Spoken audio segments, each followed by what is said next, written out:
வணக்கம் எவ்ரிபடி. இன்னைக்கு நம்ம எதை பற்றி பார்க்க போகிறோம் அப்படின்னா டால்பி விஷன் அண்ட் ஹெச்டிஆரை பற்றி தான் பார்க்க போகிறோம். இந்த ஹெச்டிஆர்னா என்ன?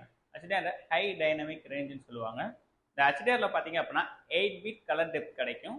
ஸோ 16.7 மில்லியன் கலர்ஸ் இதால் கொடுக்க முடியும். 1000 நெட்ஸ் பிக் பிரைட்னஸ் இதால் ப்ரொடியூஸ் பண்ண முடியும். அதே மாதிரி இந்த ஹெச்டிஆர் 10ன்ற ஒரு ஃபார்மெட்டும் இருக்குது. ஸோ இந்த ரெண்டை பற்றி தான் இப்போ பார்க்க போகிறோம். ஹெச்டிஆர் 10 என்னன்னு பார்த்தீங்க அப்படின்னா 10 பிட் கலர் டெப்த் இதால் கொடுக்க முடியும். 1.07 பில்லியன் கலர்ஸ் இதால் ப்ரொடியூஸ் பண்ண முடியும். அல்லாமல் 1000 நெட் பீக் பிரைட்னஸை வந்துட்டு இதால் கொடுக்க முடியும். சரி, ரெண்டுத்துக்கு என்ன வித்தியாசம்? 8 பிட் 10 பிட். இந்த பிட்னா என்ன? அதை பற்றி ஃபர்ஸ்ட் நம்ம பார்த்துடலாம். ஸோ ஒரு பிட்டுக்கு பார்த்தீங்கன்னா ரெண்டு விதமான வேல்யூ இருக்குது, 0 and 1ன்னு. ஸோ அப்போ 8 பிட்னா ஸோ 2வை 8 டைம் நீங்கள் மல்டிப்ளை பண்ணீங்க அப்படின்னா ஸோ 256ன்ற இந்த வேல்யூன்றது நமக்கு வரும். இந்த 256னா என்னன்னு பார்த்தீங்க அப்படின்னா 256 டிஃப்ரெண்ட் கலர் ஷேடோஸை நம்மளால பார்க்க முடியும்.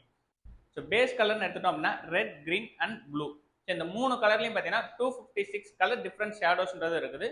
ஸோ 256 × 3. ஸோ 16.7 மில்லியன் கலர்ஸை வந்துட்டு இதால் கொடுக்க முடியும். இதுதான் இந்த பிட்டோட வேல்யூ.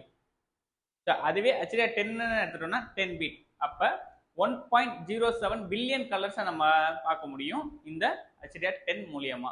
ஓகேங்களா? சரி, இதுதான் இந்த பிட்டோட கால்குலேஷன். இப்போ டால்பி விஷன்னா, டால்பி விஷனை பொறுத்த வரைக்கும் 12 பிட் கலர் டெப்த்தை வந்து கொடுக்க முடியும். 68 பில்லியன் கலர் ஷேடோஸை இதெல்லாம் தெளிவாக கொடுக்கவும் முடியும். அதே மட்டும் இல்லாமல் 10,000 அப் டு 10,000 நெட்ஸ் பிக் பிரைட்னஸையும் இதால் ப்ரொடியூஸ் பண்ண முடியும். அப்போ பிக்சர் எக்ஸ்பீரியன்ஸ் எந்த அளவுக்கு இருக்குன்றதை பாருங்க. ஸோ இது வந்துட்டு அந்த பிட்டை பேஸ் பண்ணி நம்ம கொடுக்குறது. ஸோ அப்போ ஹெச்டிஆர் எப்படி ப்ராசஸ் பண்ணுது, ஒரு டால்பி விஷன் எப்படி ப்ராசஸ் பண்ணுது பிக்சரை. ஸோ இது எல்லாமே ஒரு வீடியோ ஃபார்மட்ஸ் தான். ஓகேங்களா? ஸோ இப்போ ஹெச்டிஆரை எடுத்துட்டோம் அப்படின்னா நீங்கள் ஒரு பிக்சர் வருது அப்படின்னா அந்த ஒரு பிக்சரில் எந்த அளவுக்கு பிரைட்னஸ் வேணும், எந்த அளவுக்கு டார்க்னஸ் வேணுன்றத ஓவராலாக வந்துட்டு உங்களுக்கு வந்துட்டு அவுட்புட்டாக வந்துட்டு கொடுத்துரும். ஸோ ஒரு மூவின்னு எடுத்தீங்கன்னா ஒரே ஃப்ரேமில் தான் இருக்கும். எந்த இடத்துல பிரைட் வருதோ அந்த இடத்துல பிரைட்டை இன்க்ரீஸ் பண்ணி காமிச்சிடும். எந்த இடத்துல டார்க் வருதோ அந்த இடத்துல டார்க் வந்துட்டு நமக்கு வந்துட்டு இன்க்ரீஸ் பண்ணி நமக்கு ஃபைனல் அவுட்புட்டாக கொடுக்கும். ஆனால் டால்பி விஷன் எடுத்துட்டோம் அப்படின்னா ஒவ்வொரு frame by frame, scene by scene எந்த இடத்துக்கு எந்த அளவுக்கு கலர் தேவை, எந்த அளவுக்கு பிரைட் தேவை, எந்த அளவுக்கு டார்க் தேவைன்றதை ஐடென்டிஃபை பண்ணி நமக்கு வந்துட்டு அப்கிரேட் பண்ணி கொடுக்குறது. அது இல்லாமல் நமக்கு இப்போ தேட்டரில் பார்க்குற அந்த ஒரு சினிமா எக்ஸ்பீரியன்ஸை பார்த்தீங்க அப்படின்னா நம்மளால டால்பி விஷனில் தான் ஃபுல்லாக வந்துட்டு நம்மளால என்ஜாய் பண்ணி பார்க்க முடியும்.